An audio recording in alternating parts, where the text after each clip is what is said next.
The cold did not merely touch Seraphina. It owned her. It was a possessive, jealous lover that lived in the hollows of her bones, in the blue tint of her fingernails, in the deep, suffocating heart of the forbidden forest. Winter was not a season. It was a sentence. Seraphina huddled closer to the pathetic mound of smoldering twigs that she dared to call a fire. The barn, a rotting carcass of wood and rusted nails that had been abandoned decades ago, offered little protection against the screaming wind. The drafts here were like knives, slicing through the 3 layers of threadbare wool she wore, garments that had once been the scullery maid's uniforms, now reduced to gray, shapeless rags. She rubbed her hands together, the friction yielding no heat, only the dry rasp of skin that had been chapped raw. Her stomach gave a violent, hollow lurch, a reminder that her last meal had been a handful of frozen holly berries and a strip of dried rabbit meat 3 days ago. This was the life of the rejected. This was the mercy of the Dark Moon Pack. They hadn't killed her. No, Alpha Miller had been too cruel for such a quick ending. He had laughed when he discovered her hidden garden of herbs behind the kitchens. He had sneered when she tried to explain that the poultice she was mixing could soothe the inflammation in the warrior's joints. Witch, he had called her, poisoner. An Omega who dared to practice medicine was an Omega who had forgotten her place. And so, he had dragged her to the border, thrown her into the snowdrifts, and told her that if her paws ever touched packlands again, he would mount her head on a pike. That was 6 months ago. 6 months of scavenging. 6 months of talking to the rusted pitchfork in the corner just to hear a voice. 6 months of slowly freezing to death, one shivering night at a time. Outside, the storm was escalating. The wind howled like a dying god, slamming against the barn's groaning timbers. The roof shingling rattled, a cacophony of decay. Seraphina pulled her knees to her chest, burying her nose in the collar of her tunic. She closed her eyes, trying to conjure the memory of warmth, the steam rising from the packhouse laundry, the heat of the ovens, but the memories were fading, replaced by the relentless, biting frost. Then she heard it. It wasn't the wind. It was a rhythm, heavy, chaotic, and terrifyingly close, a thunder of paws hitting the frozen earth, not the light, scurrying steps of a deer, nor the singular patrol of a bear. This was a stampede. Seraphina scrambled to her feet, ignoring the scream of protest from her stiff knee. Her heart hammered against her ribs like a trapped bird. Wolves, a lot of them, panic, cold and sharp, flooded her veins. Had Alpha Miller changed his mind? Had he decided that exile wasn't punishment enough?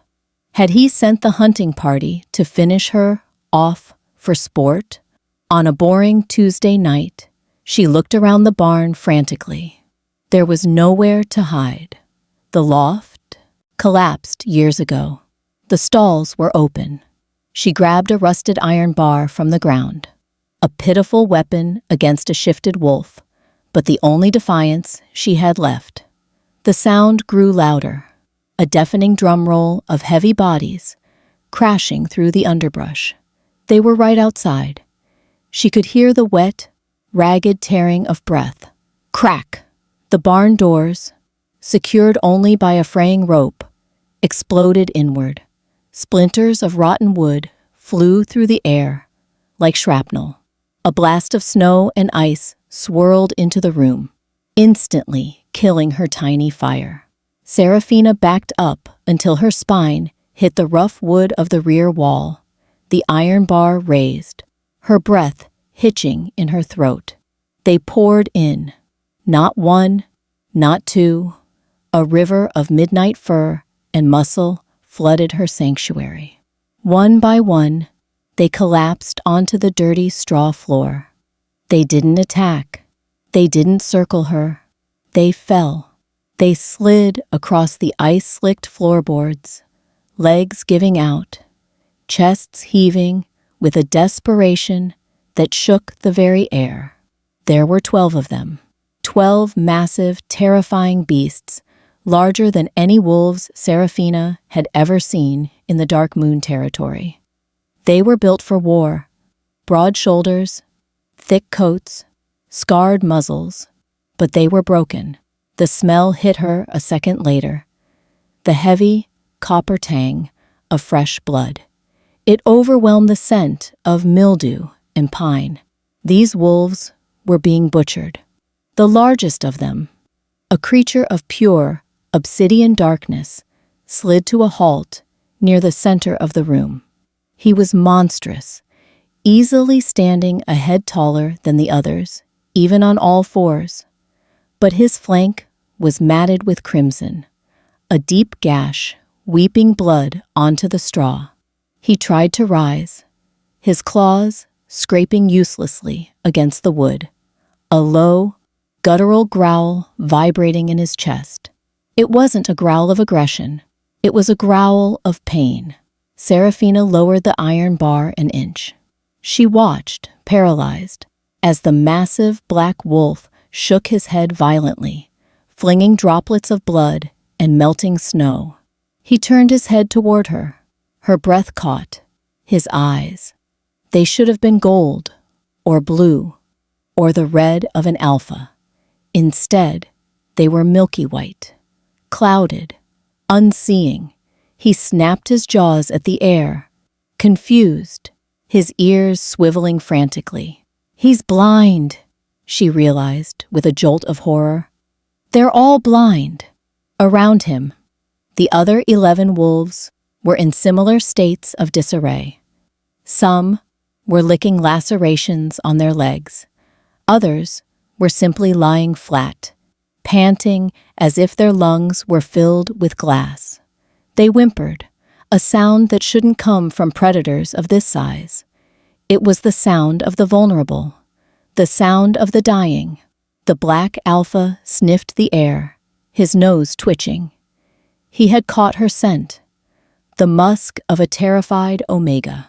He let out a roar, a terrifying, earth-shaking sound that demanded submission. But his legs buckled beneath him, and he crashed back down, snarling at his own weakness. Seraphina's healer instincts surged forward, warring with her survival instinct. She saw the way the blood pumped from his side. Too fast, too dark. It had hit an artery. If she did nothing, the massive beast would be dead within the hour. But they were strangers, invaders. They were alpha wolves, and she was a rogue omega. Helping them could get her killed. If they regained their strength, they might tear her throat out, simply for being in their presence. Then, a new sound cut through the storm outside. A horn, high, clear, and haunting. Seraphina froze. She knew that horn. It was the hunting signal of the Dark Moon Pack. It was the sound Alpha Miller used when they were tracking game. Voices carried on the wind, faint but getting closer. "Tracks lead this way," a man shouted, his voice rough and eager. "Follow the blood. They can't have gone far." Seraphina's blood ran cold. Her old pack wasn't hunting her. They were hunting them. She looked at the 12 wolves on her floor. They were the game. Miller was out there with his warriors, likely armed with silver-tipped arrows and wolfsbane, tracking these blinded beasts for slaughter. The black alpha heard the voices, too, his ears flattened against his skull. He tried to drag himself toward the shattered doors, a futile attempt to stand between his pack and the threat, But he couldn't even lift his hindquarters. He was helpless. Serafina looked at the ruin of him. She looked at the blood staining the snow that had blown in. If she stayed silent, Miller would find them. He would kill them all.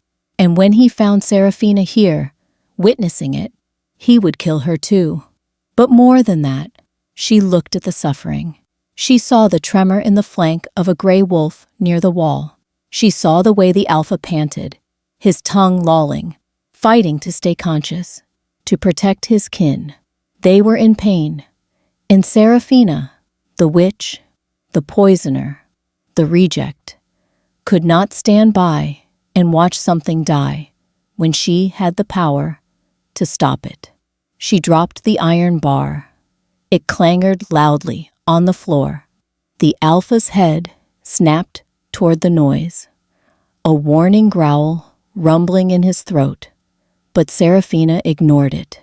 She moved, not away from them, but toward the door.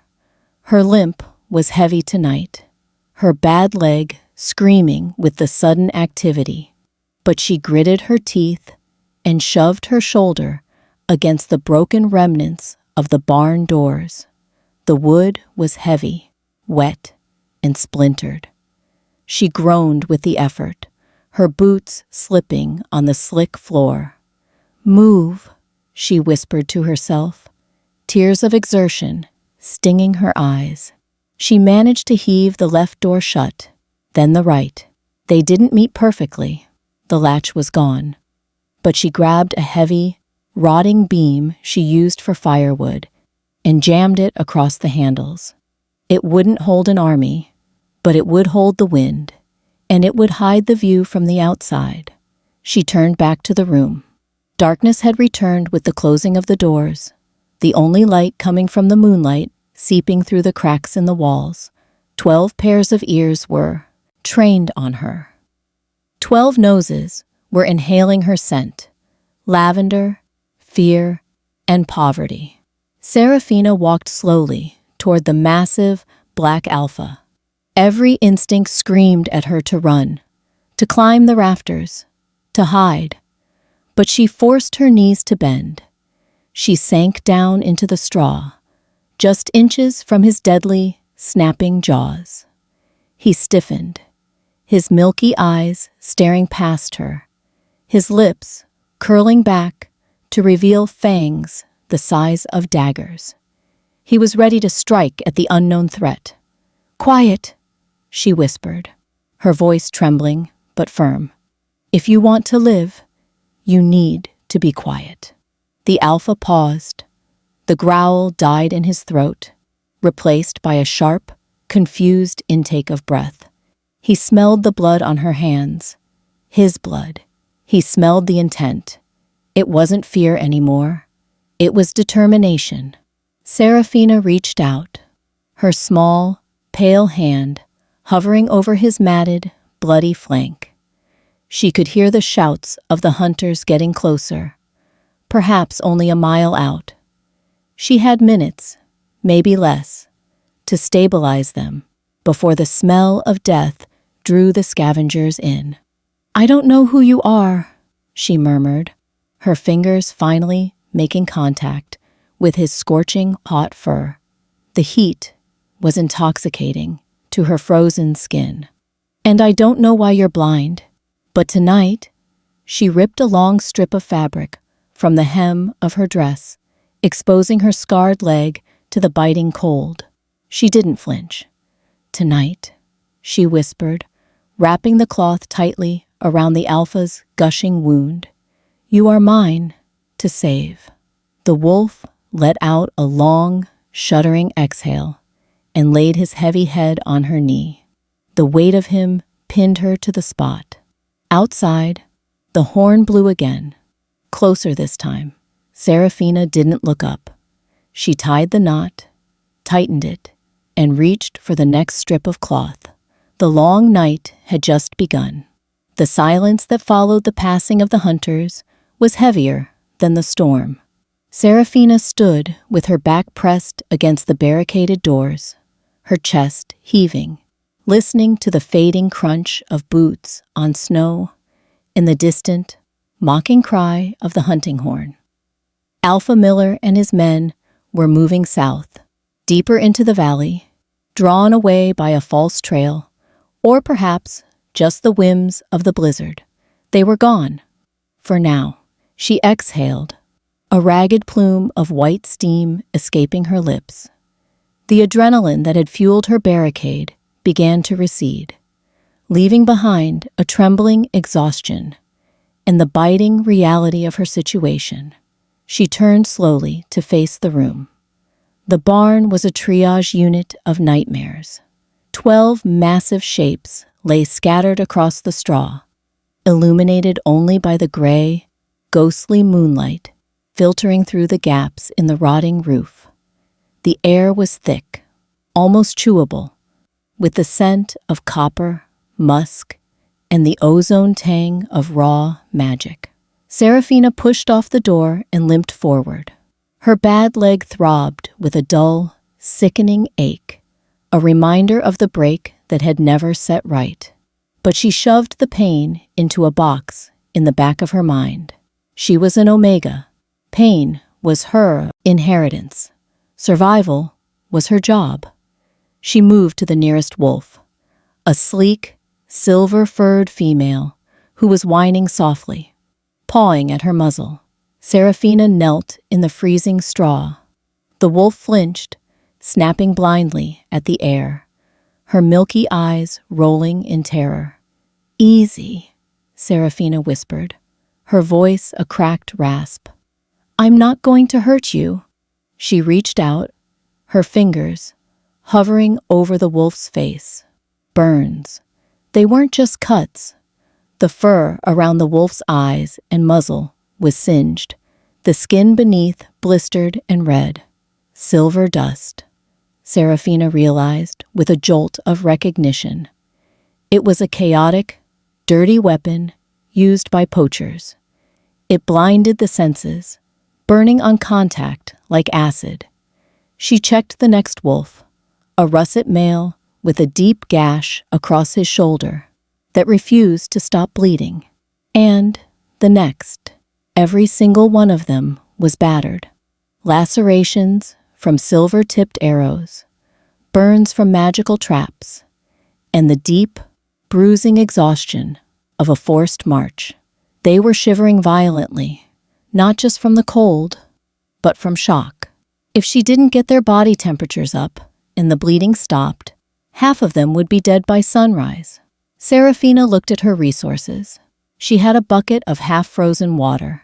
She had a small, chipped clay pot of healing salve she had made from crushed comfrey and marigold, her winter supply for her own aching joints. She had a bone needle and a spool of coarse thread, and she had the clothes on her back. She looked at the russet wolf, watching the bright red blood pump rhythmically onto the floor. The flow was too fast. The salve wouldn't be enough. With trembling fingers, Serafina reached for the hem of her outer tunic. It was wool, scratchy and worn thin, but it was absorbent. She gripped the fabric and pulled. The sound of tearing cloth was loud in the quiet barn. She ripped a long strip, then another, wind whistling through the new gaps in her clothing, biting at her skin. She didn't stop. She moved with the efficiency of the desperate. She soaked the rags in the icy water to clean the wounds, ignoring the way her hands turned numb and clumsy. She packed the deep gash on the russet wolf with her precious salve, ignoring the way he snarled and snapped his jaws inches from her face. "Stop it," she scolded him gently, pressing down on the wound. "Bite me, and you bleed to death. Make your choice." The wolf seemed to understand the tone, if not the words. He whimpered and laid his head down. She moved from shadow to shadow, a ghost in her own home. She bound legs. She washed silver dust from weeping eyes. She murmured nonsense, words to soothe panic. She was an automaton of care, stripping away her own protection to patch theirs. By the time she reached the center of the room, her tunic was in ribbons, leaving her shivering in her thin linen undershift and a tattered bodice. She reached the center. The alpha, the massive black wolf, hadn't moved since she tied the first tourniquet. He was breathing in shallow, hitching gasps. The snow beneath him had turned to red slush. The initial binding she had done was soaked through. The artery in his flank was nicked deep. Seraphina dropped to her knees beside him. Up close, he was terrifying. His head was the size of her torso. Even broken, he radiated power, a heavy, static pressure that made the hair on her arms stand up. This wasn't just a wolf. This was a king of wolves, and he was fading. "You're big," she whispered, her teeth chattering uncontrollably now that she had stopped moving. "You have so much blood. You can't lose it all." She reached for the knot of the soaked bandage. The alpha growled, a low, thunderous vibration that rattled her ribcage. His head whipped around, his blind eyes staring unseeing at her throat. He snapped, his teeth grazing her knuckles. He was delirious. He didn't know friend from foe anymore. He only knew pain. "I have to stitch it," she told him, her voice trembling. "The cloth isn't holding. I have to sew you up." He snarled again, trying to drag himself away, thrashing his legs. His claws gouged deep furrows in the wood. He was panicking, and in his panic, he was tearing the wound wider. "No! No, stop!" Seraphina cried out. She dropped her supplies and threw her body weight against his shoulder, trying to pin him down. It was like trying to hold back a landslide. He was solid muscle and fury. He bucked, throwing her backward into the straw. Seraphina landed hard on her bad hip, a cry of pain tearing from her throat. Tears pricked her eyes, hot, stinging tears of frustration. She glared at the giant beast. "Do you want to die?" she shouted, her voice breaking. "Is that it? You want to leave them alone?" She gestured wildly to the other 11 wolves, who had lifted their heads at the commotion. The black wolf froze.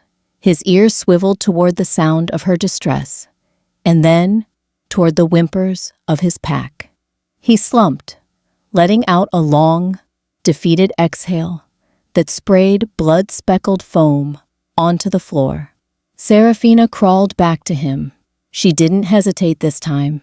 She straddled his neck, her small, frail legs gripping his massive shoulders to keep him pinned. It was an incredibly dangerous position. If he snapped his head back, he could crush her skull, but she needed leverage. She leaned down, pressing her chest against the thick, coarse fur of his back. "I've got you," she whispered into his ear, her hands moving to the wound on his flank.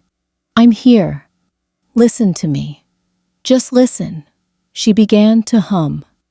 It was an old tune, something her mother had hummed before the pack killed her.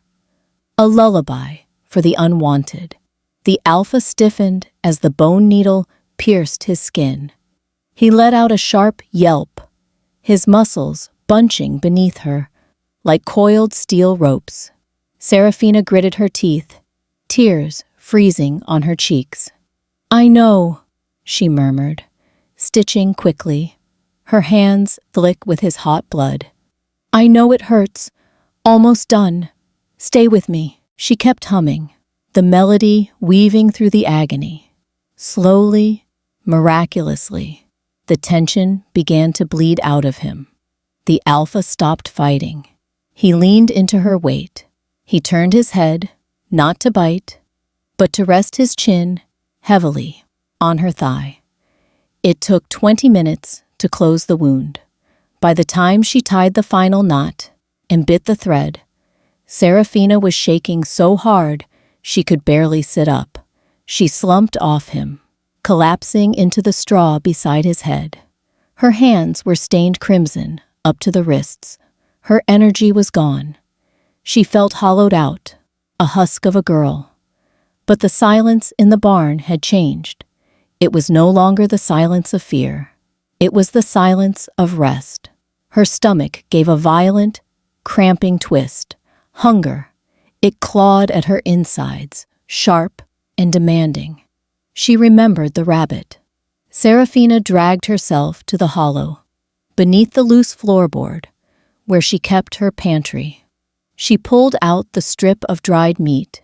It was stiff, gray, and unappetizing, but to her starving body, it smelled like a feast. It was supposed to last her 3 days. She raised it to her lips. Saliva flooded her mouth. Then she heard the sound, a weak, wet cough from the alpha.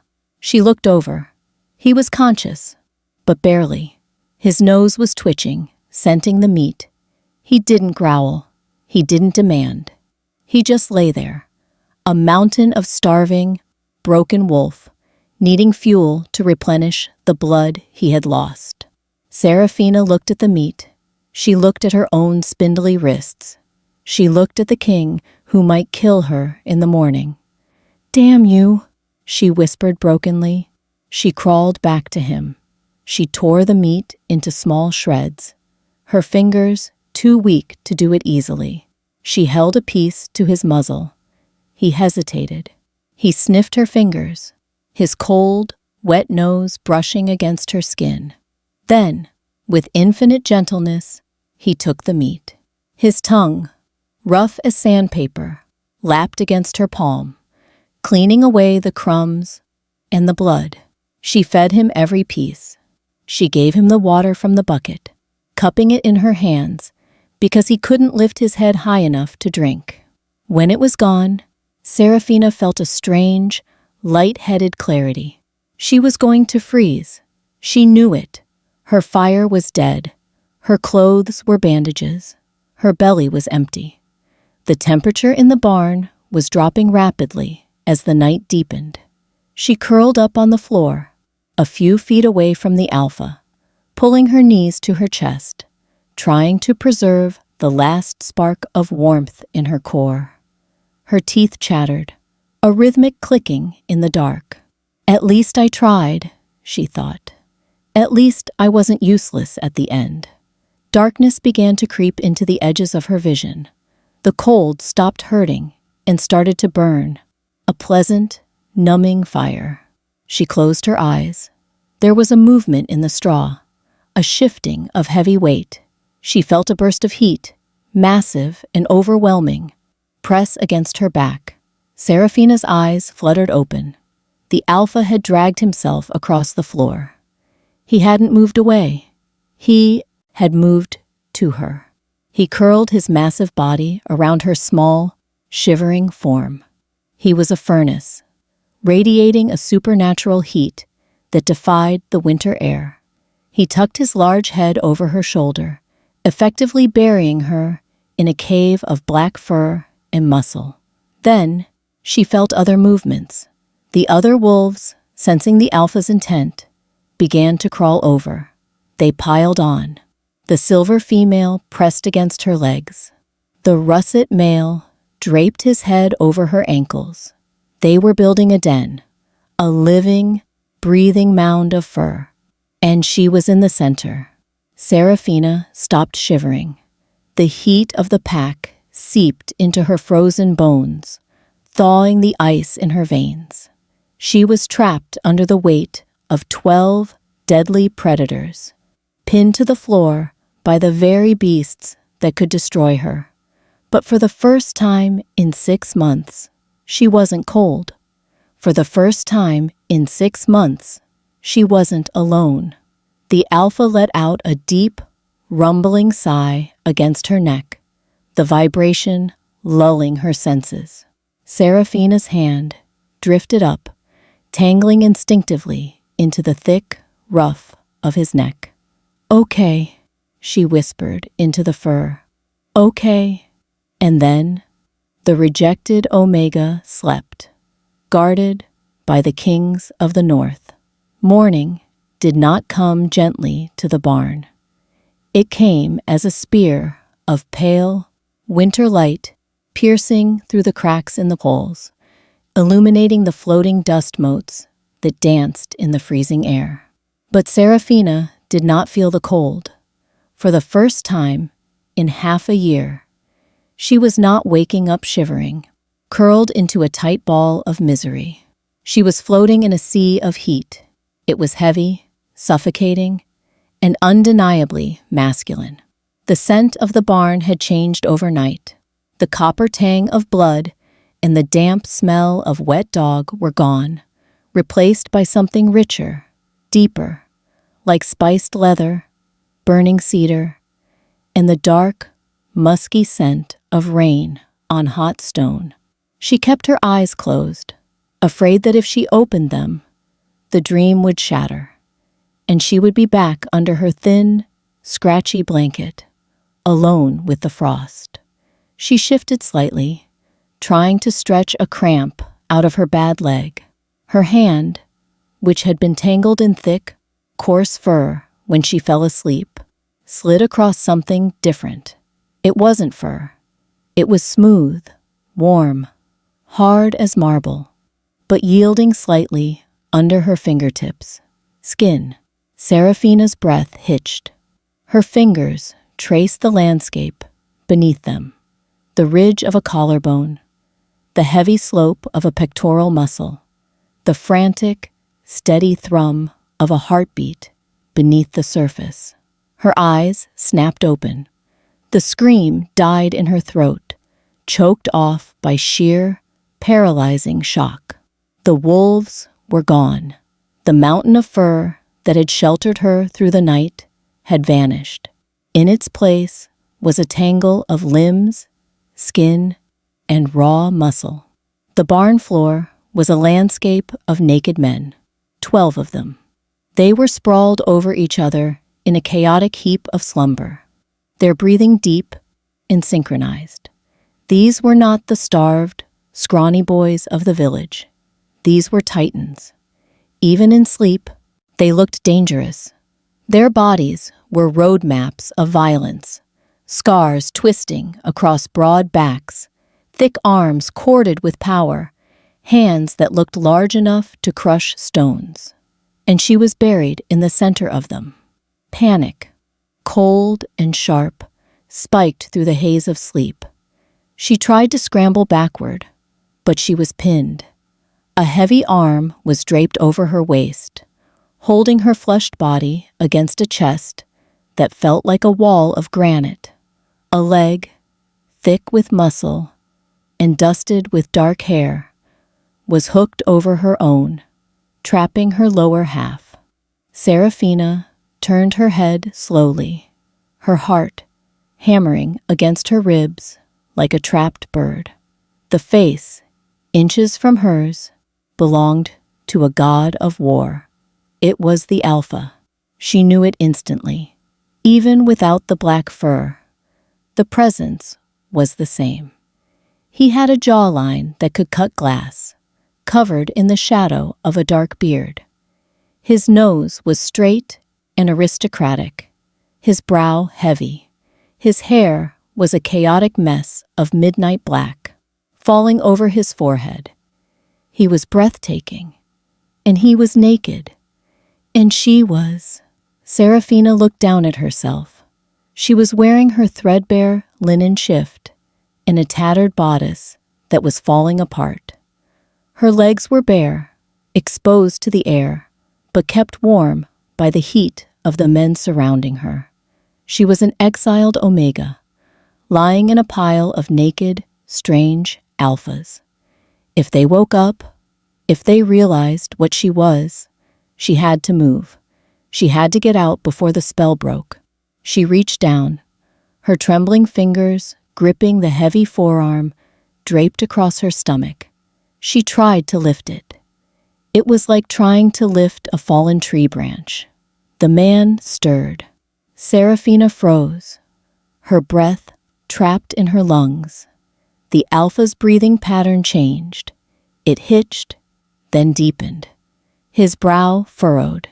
He inhaled deeply, his nostrils flaring as he took in the scent of the morning. Then, his eyes opened. Yesterday, they had been milky, white clouds of blindness. Today, they were clear. They were the color of a stormy sea, a dark, piercing gray, rimmed with a ring of electric blue. He blinked, the confusion of the shift washing over him. He stared at the wooden beam above his head, his mind processing the transition from wolf to man.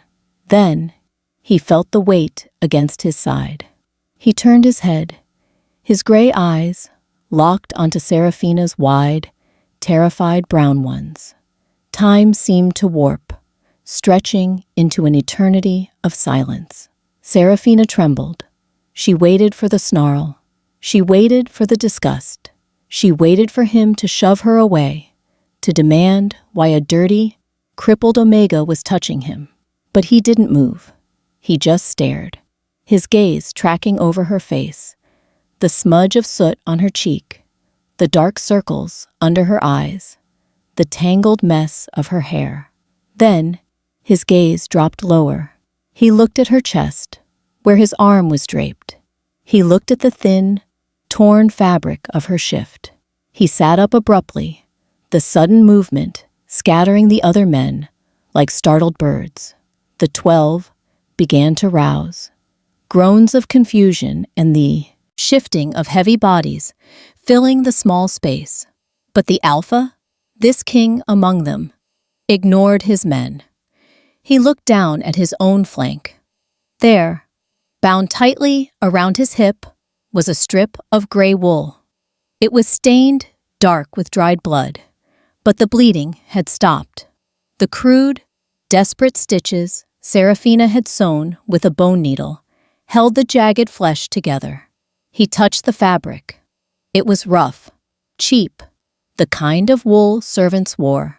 He looked back at Seraphina. His eyes swept over her body again, this time with a terrifying intensity. He saw the jagged, ripped hem of her tunic.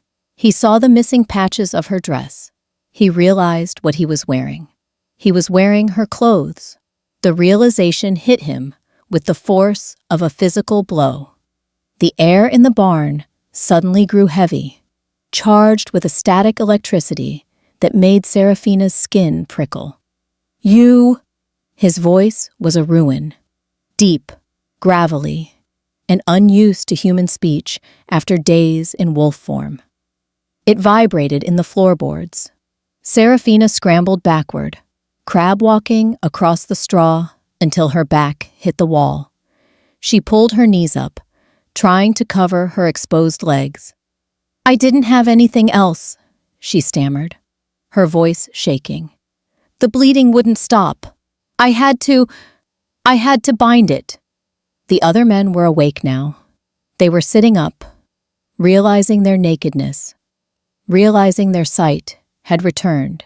A massive blond man, near her feet, rubbed his eyes, looking around in bewilderment. "My sight," the blond man rasped. "Alpha, I can see. The curse is broken," another voice rumbled from the back. But the Alpha, Silas, did not look at them. He pushed himself to his knees, ignoring his injury, and crawled toward Seraphina. Every instinct in her screamed predator. She pressed herself harder against the rotting wood, squeezing her eyes shut. "Please," she whispered. "I saved you. Please don't kill me." Silence. Absolute, deafening silence. She felt a hand touch her ankle. It wasn't a grab. It was a caress. Large, warm fingers wrapped around her calf, right over the twisted scar of her bad leg. "Kill you?" The voice was closer now. Soft, incredulous. Seraphina opened her eyes. Silas was kneeling directly in front of her. He wasn't looking at her like she was prey. He was looking at her like she was a religious icon he had just dug out of the earth. His nostrils flared again, inhaling sharply. The scent. He caught it now, beneath the poverty, beneath the fear, beneath the antiseptic smell of her herbs, lilac, honey, home. The recognition slammed into him, shattering the last of his composure. The pupils of his gray eyes blew wide, swallowing the iris until his eyes were nearly black. "Mate," he breathed. The word hung in the cold air, heavier than the roof beams. Seraphina's heart stopped. Mate? No. That was impossible. Alphas like him didn't mate with omegas like her. Kings didn't mate with exiles. "No," she whispered, shaking her head frantically. I'm just Seraphina. I'm nobody. I'm broken." Silas growled. It was a low, possessive sound that rumbled deep in his chest. He reached out, his hands trembling slightly, and cupped her face. His thumbs brushed away the soot on her cheekbones. "Broken?" he repeated, his voice thick with an emotion she couldn't name. He looked around the barn. He saw the pathetic pile of twigs that served as her fire. He saw the single, cracked bucket of water. He saw the complete lack of food. And he saw the 12 massive men sitting in the straw, alive, breathing, and healing. He looked back at her, his eyes burning with a fierce, terrifying light. "You are starving," he said, his thumb tracing the sharp line of her jaw. "You are freezing. You have nothing." He gestured to the bandage on his hip. "And yet, you tore the clothes off your own back to keep my blood inside my body. You gave me your food." He leaned in, his forehead resting against hers. The heat radiating off him was overwhelming. "You sheltered 12 monsters in the dark," he murmured. "You aren't broken, little one. You are the strongest thing in this entire kingdom." Behind him, the blond man, his second in command, stood up. He was naked, unashamed, and looking at Seraphina with wide, awestruck eyes. He nudged the man next to him. "She's the one," the second whispered. "The scent. She's the Luna." A ripple of movement went through the group. The 11 warriors, the elite Obsidian Guard, shifted. They didn't scramble for weapons. They didn't posture for dominance. One by one, they moved to their knees. They lowered their heads. Seraphina watched, stunned, as 12 of the most terrifying men she had ever seen bowed to her in her own filth. Silas pulled back slightly, looking into her eyes. The bond snapped into place, a golden, unbreakable tether connecting her soul to his. It wasn't painful. It felt like coming in from the snow. It felt like a lock clicking shut.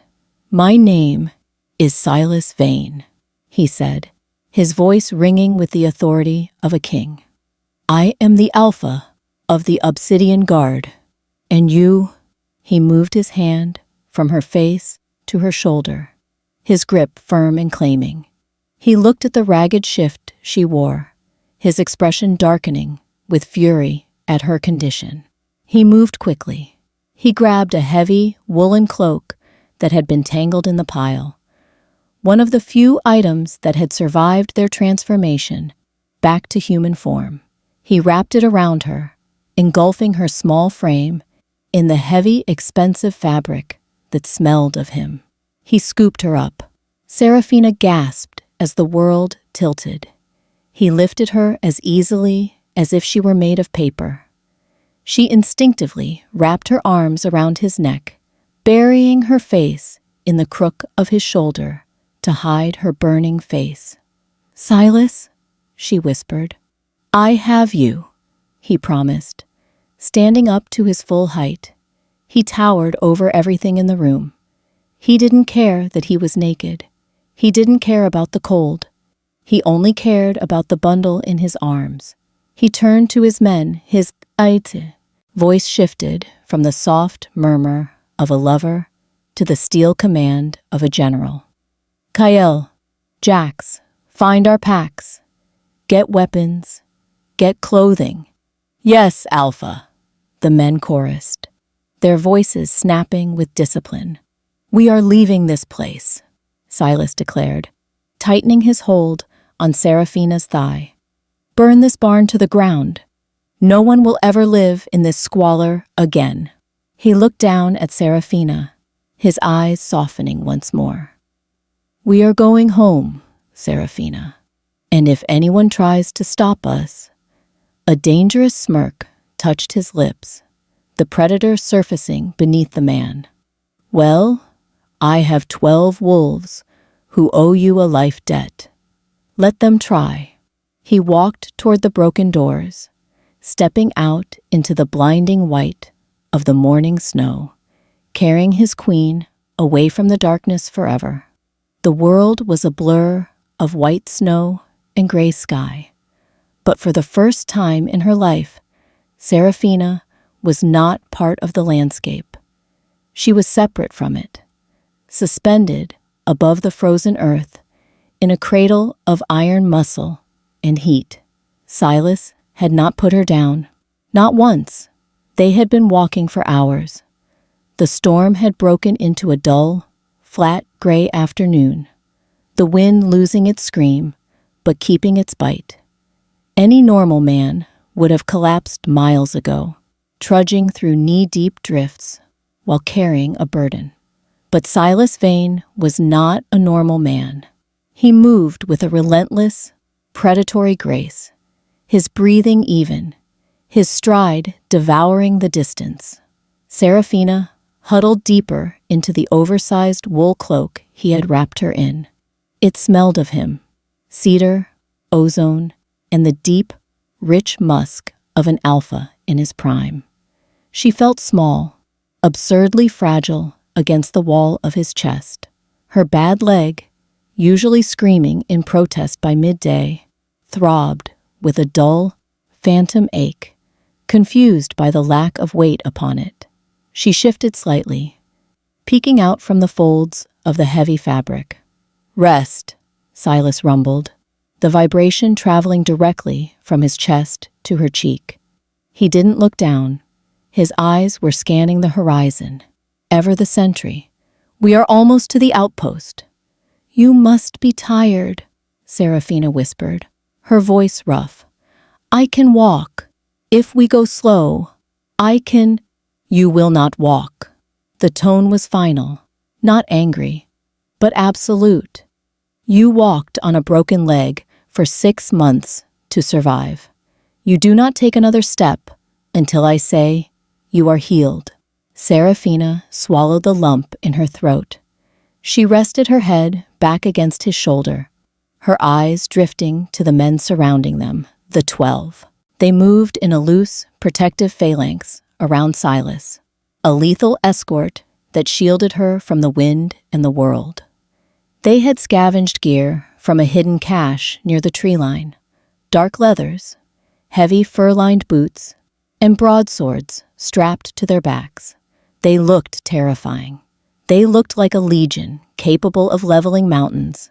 And yet, every few minutes, one of them would drift closer. Jax, the massive blonde second in command, fell back to walk beside Silas.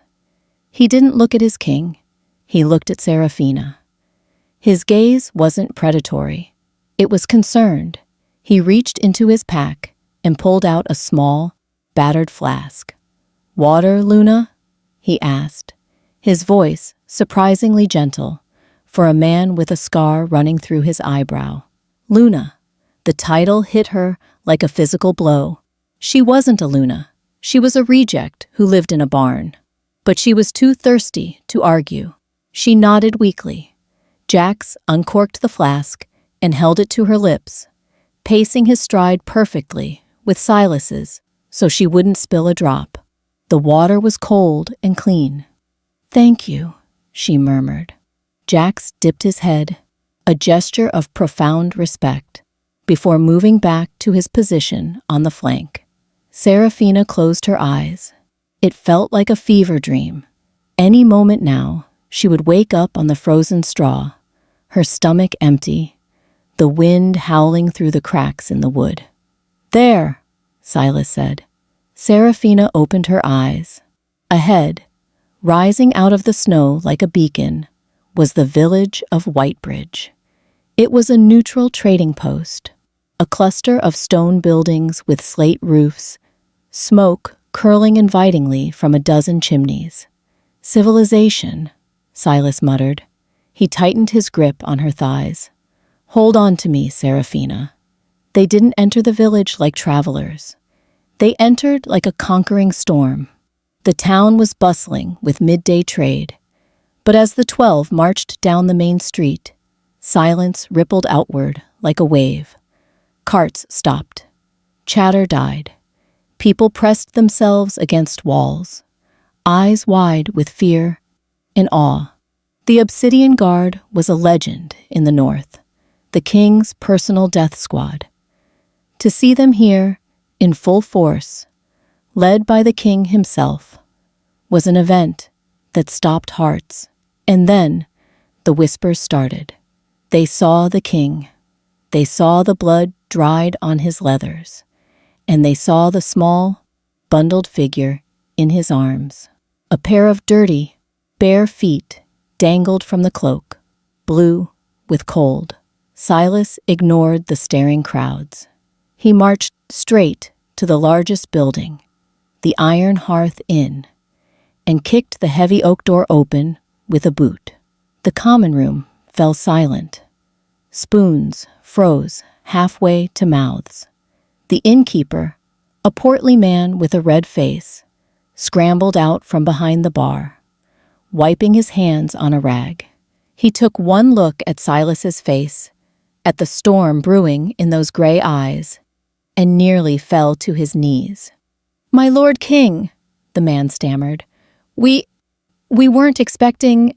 I need your entire upper floor," Silas commanded, his voice filling the room without shouting. "I need hot water, enough to fill a lake. I need soap. I need soft towels. And I need food. Meat, bread, broth, brought up immediately." Of course, the innkeeper squeaked. "For how many, my lord?" "For 13, Silas said. He looked down at Seraphina. "And send for a seamstress. If she is not here in 10 minutes, I will come down and find one myself." "Right away." Silas didn't wait. He swept past the stunned patrons and thundered up the stairs, his guard following close behind, their heavy boots shaking the floorboards. The room was the finest Seraphina had ever seen. There was a fireplace large enough to roast a stag, a bed piled high with down quilts, and a copper tub that gleamed in the firelight. Silas kicked the door shut, leaving the guard in the hallway to secure the perimeter. Suddenly, the world narrowed down to just the two of them. He carried her to the edge of the bed and set her down gently. As soon as his warmth left her, Seraphina shivered. "The water is coming," Silas murmured. He knelt in front of her. It was a jarring sight, the king of the north on his knees before a dirty, ragged exile. He reached for her foot. Seraphina flinched, trying to tuck her legs under the cloak. "Don't," she whispered, shame flooding her face. "I'm filthy, Silas. My feet, they're calloused and ugly. And my leg," she looked at her left leg. It was twisted, the bone having healed at a slight angle years ago, surrounded by thin, scarred tissue. It was the mark of her shame, the reason she was thrown away. Silas didn't let go. He gripped her ankle firmly, his thumb rubbing over the arch of her foot. "I see no ugliness," he said softly. He looked up, his gray eyes locking onto hers. I see the legs that carried you to me. I see the scars of a survivor. A knock at the door signaled the arrival of the bath. Servants hurried in, heads bowed, filling the copper tub with steaming buckets of water. They left lavender soap, thick towels, and a tray of oils before fleeing the intensity of the alpha's presence. When they were gone, Silas stood and walked to the tub. He tested the water with his hand, nodding. Come, he said. He returned to the bed and lifted her again, carrying her the 3 steps to the bath. He set her down on the stool beside it. I can do it, Serafina said, her hands shaking as she reached for the clasp of the cloak. You don't have to. You're a king. I am your mate, he corrected, and your hands are shaking so hard you can barely hold a spoon, let alone wash 6 months of grime from your skin. He reached out and undid the clasp. The cloak fell away. Then, with clinical, gentle efficiency, he helped her peel off the remains of her tattered shift. Serafina froze, naked and vulnerable in the firelight. She curled in on herself, hiding her ribs, her hip bones that protruded too sharply, the bruises from the barn floor. Silas didn't leer. There was no lust in his gaze, only a profound, heartbreaking tenderness. He lifted her and lowered her into the water. Serafina gasped. The heat was a shock, stinging her frozen skin. But then it settled into a glorious, melting embrace. She sank down until the water lapped at her chin. The lavender scent rose up, dizzying her. Silas rolled up the sleeves of his tunic. He grabbed the cake of soap and a soft cloth. For the next hour, the warlord king became a nursemaid. He washed her hair, massaging the scalp, until Serafina moaned softly in relief. He scrubbed the dirt from her back. He lifted her arms, washing the soot from her elbows. And then he moved to her leg. He lathered the soap in his hands and lifted her twisted leg out of the water. He traced the crooked bone with his soapy fingers. He massaged the tight, atrophied muscles of her calf. He washed the scars with a reverence that made Serafina weep silently. He didn't say a word. He just washed away the pain, the rejection, and the dirt until she was pink, clean, and trembling, not from cold, but from being touched with kindness. By the time she was dressed, the sun had set. The seamstress had brought a simple, soft gown of blue wool, the color of the deep sky. It was too big, but Silas had cinched the waist with a sash. He had brushed her hair out, leaving it damp and curling down her back. Better, he murmured, inspecting her. You look like the sky now. He led her downstairs. Serafina tried to limp behind him, but he simply scooped her up again.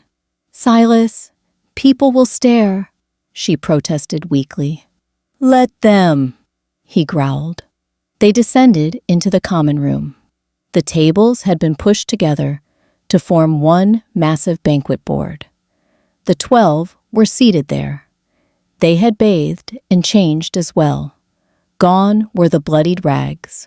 They wore fresh tunics and clean leathers. But the moment they saw Silas and Serafina on the stairs, the movement was instantaneous. All 12 men stood up. Chairs scraped loudly against the floor.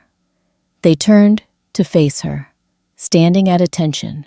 The table was groaning under the weight of the food. Roast chickens with golden, crispy skin.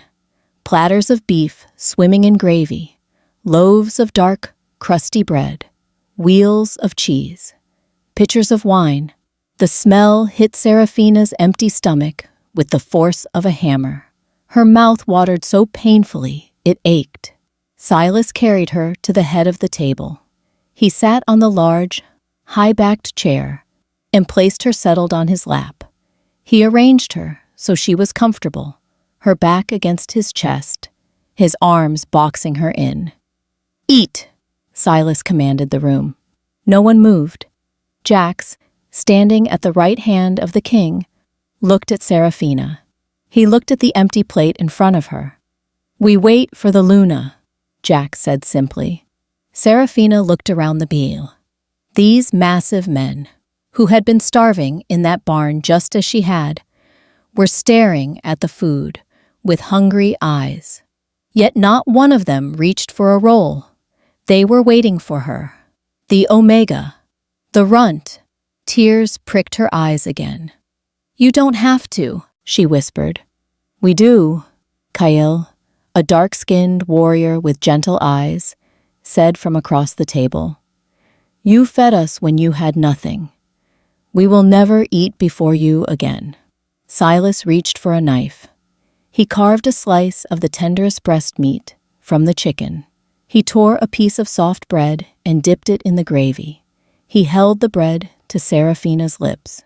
"Open," he murmured against her ear. Seraphina opened her mouth. The taste was an explosion. Salt, fat, warmth, richness. She chewed slowly, savoring the feeling of real food. She swallowed, and the warmth spread through her belly. As soon as she swallowed, the spell broke. The 12 sat down and began to eat, passing platters with low, happy grunts of satisfaction. Silas didn't eat yet. He focused entirely on her. He fed her a bite, then a sip of wine. He was feeding her like a fledgling bird, watching every swallow to make sure she didn't get sick. "Is it good?" he asked, his voice low. "It's the best thing I've ever tasted," she admitted, leaning back against him. "Silas, why are they doing this? Why are you doing this?" Silas paused, a piece of cheese halfway to her mouth. He looked out at his men, his brothers in arms, who were laughing now, the color returning to their faces.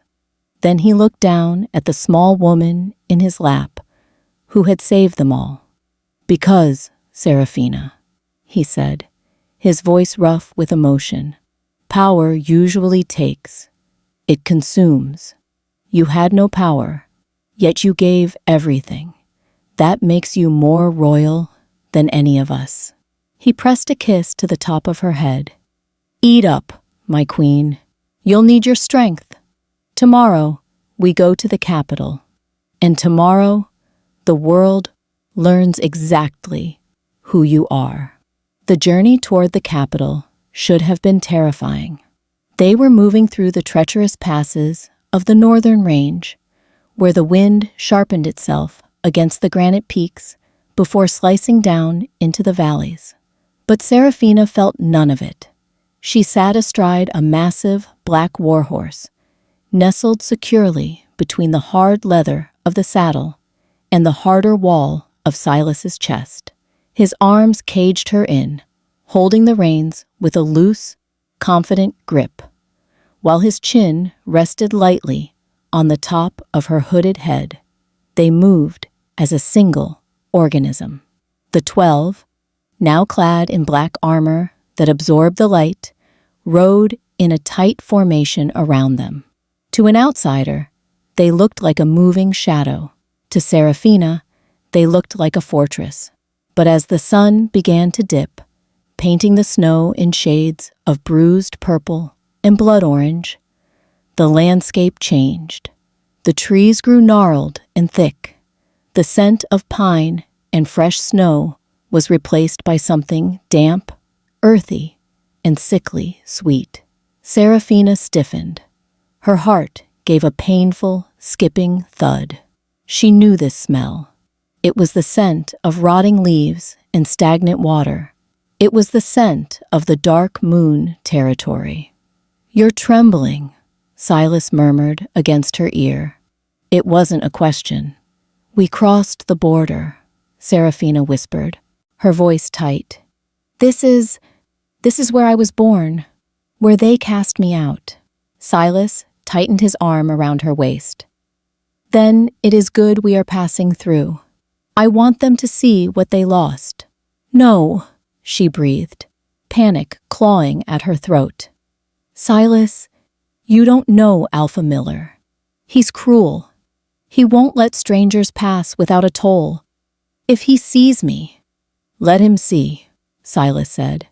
His voice dropped an octave, losing its softness. It became the rumble of distant thunder. "I am counting on it." As if summoned by her fear, a horn blasted through the twilight. It was the same sound she had heard in the barn, the hunting horn. Ahead of them, the road narrowed between two steep embankments.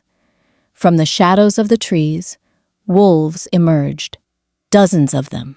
They shifted mid-stride, bones cracking and reshaping, until 30 armed men stood blocking the path. They were ragged, their armor mismatched, their eyes gleaming with the thrill of a shakedown. In the center stood a man with a thick, graying beard and a heavy fur cloak made from wolf pelts. Alpha Miller. Seraphina shrank back, trying to vanish into the folds of Silas's cloak. The old instinct to submit, to bare her neck, to apologize for existing, washed over her like a tidal wave. Silas didn't stop the horse. He kept walking the massive beast forward until they were only 10 yards from the blockade.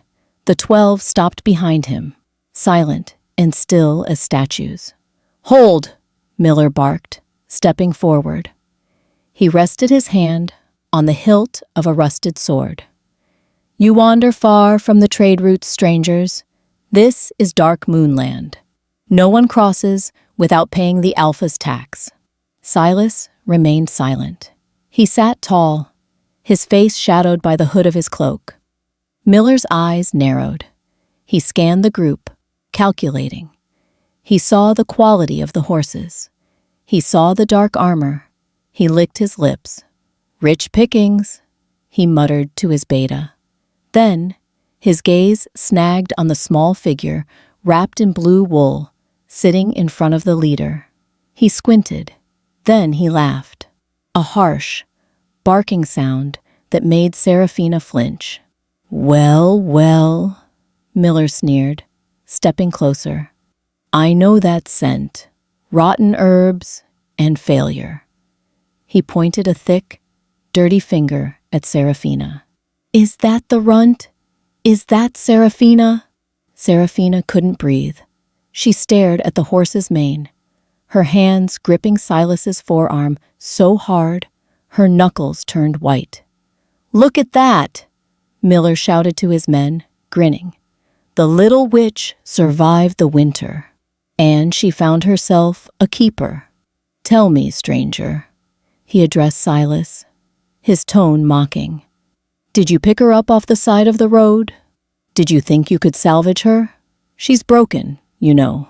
Useless leg. Can't shift. Womb probably dried up too." Silas didn't move. But Seraphina felt the change. Beneath her back, his chest stopped rising and falling. He had gone perfectly, lethally still. The temperature around them seemed to drop 10 degrees.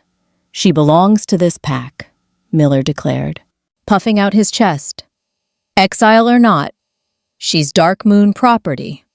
If you want to pass, you leave the girl. Maybe we'll have some fun with her before we finish what the frost started." The air shattered. It wasn't Silas who moved first. It was the 12. In perfect unison, 12 swords hissed from their scabbards. The sound was like a singular, sharp intake of breath. The guard didn't shout. They didn't charge. They simply spurred their horses forward, fanning out to form a semicircle of black steel between Miller and the king. Jax, the blonde second, lowered his visor. His voice rang out, cold and metallic. "One more step, and I will separate your head from your shoulders." Miller blinked, startled by the sudden aggression. He looked at the crest etched into the breastplate of the nearest rider, a black mountain against a silver moon. His face went pale. He knew that crest. Every alpha in the north knew that crest. The Obsidian Guard? Miller stammered, stepping back. He looked frantically at the leader on the black horse. Silas reached up and pulled back his hood. The fading light caught the sharp angles of his face, the scar on his jaw, and the terrifying, storm-gray eyes that were currently burning with cold fire. Miller's knees actually knocked together. King Silas. Alpha Miller, Silas said. His voice wasn't loud. It was a soft, deadly caress that carried across the clearing. You speak of property. You speak of my mate. Miller choked. Mate, Your Majesty, I didn't know. She is a nothing, an omega. She was cast out for poisoning. Silence. The word cracked like a whip. Silas dismounted. He hit the ground with a heavy thud, his boots crunching on the frozen earth. He handed the reins to Seraphina. Hold tight, my queen, he murmured to her. Don't look away. He walked toward Miller.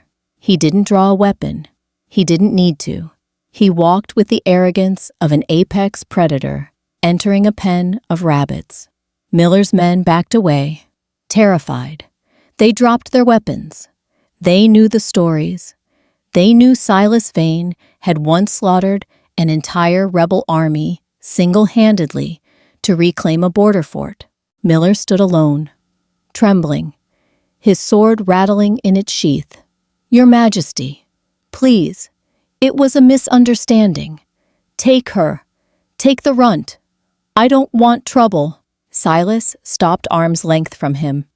He towered over the older wolf. You call her a runt, Silas said, his voice deceptively calm. You threw her into the snow with nothing but rags. You left her to die. She broke the law, Miller squeaked. She saved my life, Silas roared. The sudden volume shift made half the Dark Moon pack drop to their knees in submission. Silas grabbed Miller by the throat. He lifted him off the ground as easily as he had lifted Seraphina earlier. Miller clawed at the king's gauntlet, his feet kicking uselessly in the air. While you were sleeping in your warm bed, Silas hissed, bringing Miller's face close to his. She was crawling through ice to stitch my wounds. While you were feasting, she was feeding me her last scrap of food. She has more honor in her twisted pinky finger than you have in your entire bloodline. Silas tightened his grip. The sound of Miller's windpipe, straining, was audible. You threw away a diamond because you were too stupid to see it shine, Silas snarled. And now, you will watch it cut you. Silas turned to Seraphina, still holding the choking alpha in the air. Seraphina, Silas called out. This man sentenced you to death. What is your sentence for him? Seraphina looked at Miller. She saw the man who had mocked her medicine, who had kicked her, who had laughed as she dragged her broken leg through the mud. She saw his bulging eyes, his fear. She looked at Silas. He wasn't asking her to be cruel. He was giving her the power back. He was letting her choose. She straightened her spine. She pulled the blue cloak tighter around her. Let him live, Seraphina said, her voice clear and steady in the silent clearing. Silas raised an eyebrow. Miller let out a wheezing gasp of hope. But, Seraphina continued, her eyes hardening, he is alpha no more. A leader who abuses the weak is no leader at all. Silas smiled. It was a dark, vicious, proud smile. As my queen commands, Silas said. He threw Miller to the ground. The old wolf collapsed, gasping for air, clutching his throat. Silas turned to the cowering Dark Moon Pack. "You heard her!" he bellowed. "This man is stripped of his rank. If I ever hear that he holds authority again, if I ever hear that he has looked in her direction, I will return. And next time, I will not be asking for permission to kill." He looked at the 30 wolves. "Who leads this pack now?" A young wolf, a beta with intelligent eyes, who had dropped his sword the moment he saw the king, stepped forward tentatively. I will guide them, Your Majesty." "We will do better." "See that you do," Silas warned. He turned his back on them. He walked back to the horse, where Seraphina sat waiting. He didn't look back at the enemy. They were beneath his notice. He mounted the horse behind her, wrapping his arms around her waist again, pulling her flush against him. He buried his face in her neck, inhaling deeply, grounding himself. "You showed mercy," he murmured against her skin. "You are better than I am." "He isn't worth your sword," Seraphina whispered, leaning back into him. She felt the tension slowly draining from his body. "No," Silas agreed. "He isn't." He flicked the reins. "Forward!" The 12 sheathed their swords in unison, a ringing sound of finality. The Obsidian Guard reformed their formation. They rode through the center of the Dark Moon Pack, forcing the wolves to scramble out of their path. Seraphina didn't look down. She kept her head high, her eyes fixed on the horizon, where the lights of the ironclad capital were beginning to twinkle in the distance. She wasn't running away anymore. She was riding home. The ironclad citadel did not look like a home. It looked like a weapon carved from the mountain itself. Massive spires of black stone pierced the night sky, illuminated by thousands of torches that flickered like trapped stars. Seraphina had expected a castle. She had not expected a city of obsidian and steel, bustling with the power of the most dominant pack on the continent. They rode through the massive iron gates, the hooves of their war horses clattering loudly on the cobblestones. The streets were lined with citizens, wolves of the ironclad pack, who had gathered to see their king return. They held lanterns aloft, casting long, dancing shadows against the snow. Seraphina shrank back against Silas's chest. She felt the weight of thousands of eyes. She was still wearing the blue wool dress from the inn, simple and unadorned. Her hair was windblown. Her bad leg throbbed with the dull, familiar ache of exhaustion. She felt like a smudge of dirt on a pristine painting. "They are looking at you," Silas murmured, his voice rumbling against her ear. He guided the horse with one hand, the other resting possessively on her waist. "They are wondering why their king has brought a beggar to the palace," Seraphina whispered back, her voice trembling. "Let them wonder," Silas said, his jaw tightening. "Wonder breeds awe." They reached the foot of the grand staircase, leading to the palace doors. The 12 dismounted first. They moved with a synchronized lethality, forming a corridor of black armor and grim faces. Silas swung down from the saddle. He didn't wait for a groom. He reached up and lifted Seraphina down, but he didn't set her on the ground.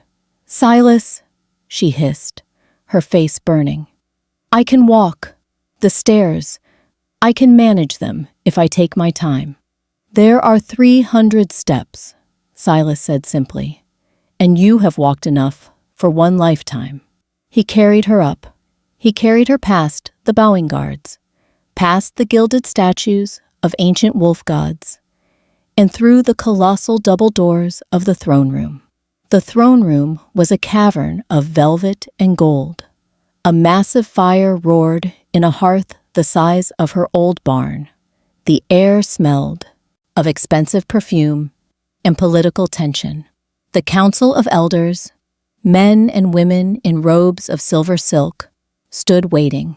The nobility of the pack filled the gallery, a sea of curious, judging faces.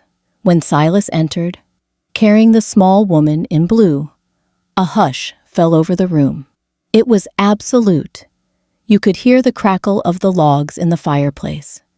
He marched down the center aisle. The 12 marched behind him, their heavy boots striking the marble floor in a rhythm that sounded like a war drum. Thud, thud, thud. Silas stopped at the base of the dais. He finally set Seraphina down, but he kept his arm around her shoulders, holding her upright, anchoring her to him. She wobbled slightly, her bad leg protesting the hard stone floor. She leaned into him, terrified. She saw the sneers on the faces of the court ladies. She saw the skeptical arched eyebrows of the elders. She heard the whisper, faint but sharp as a needle.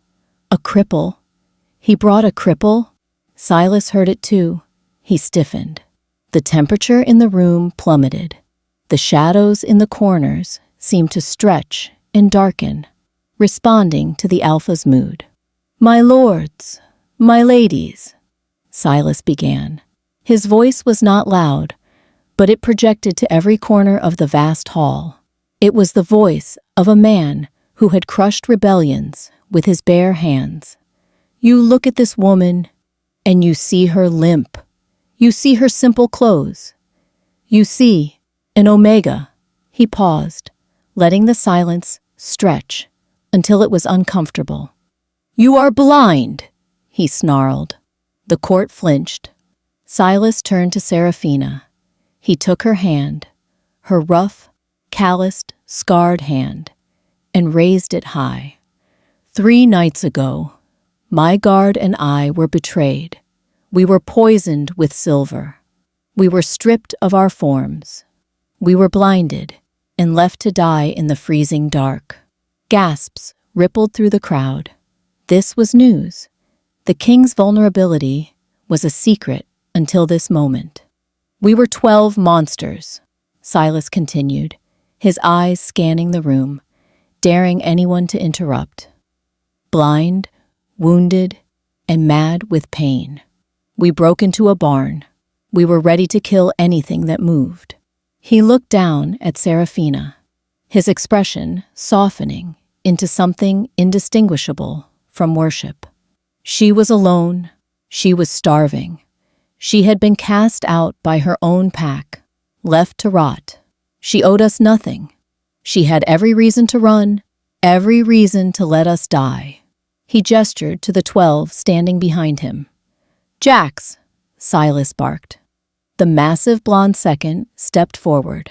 He removed his helmet, revealing his healed eyes and a face set in stone.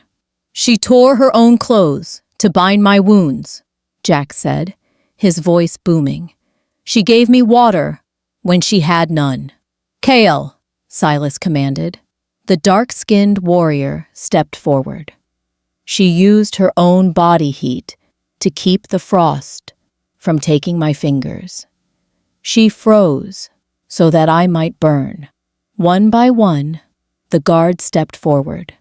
"She fed me, her only food.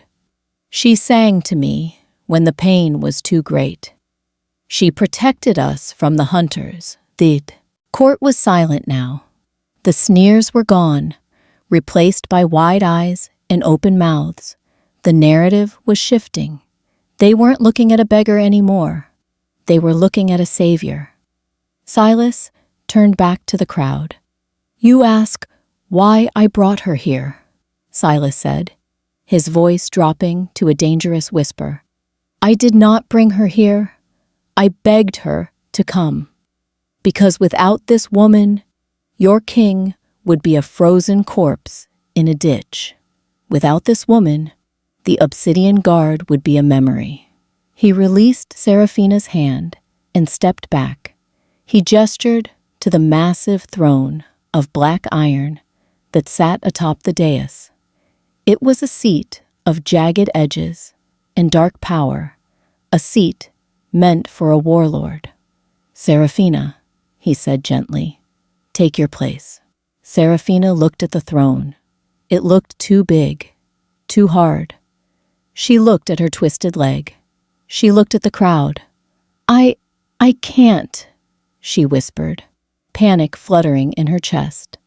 "Silas, look at me. I can't even walk up the steps properly. I'm not a queen." Silas moved. He didn't help her up the steps. Instead, he did something that made the Council of Elders gasp in horror. The king of the ironclad empire, the wolf who never bows, dropped to one knee. He lowered himself onto the marble floor at her feet. He bowed his head, exposing the back of his neck, the ultimate sign of submission. "Then let me be your strength," he said, his voice thick with emotion. "You carried the weight of 12 lives. Let us carry you now." Behind him, there was a rustle of steel. Jax dropped to his knee. Kale dropped to his knee. All 10 other members of the guard dropped. 12 of the most lethal killers in the world were kneeling in a semicircle around the small, trembling Omega. "We swear," Jax shouted, his voice cracking with intensity, "by the blood in our veins, which you saved. We swear to be your shield. We swear to be your sword," Kyle added.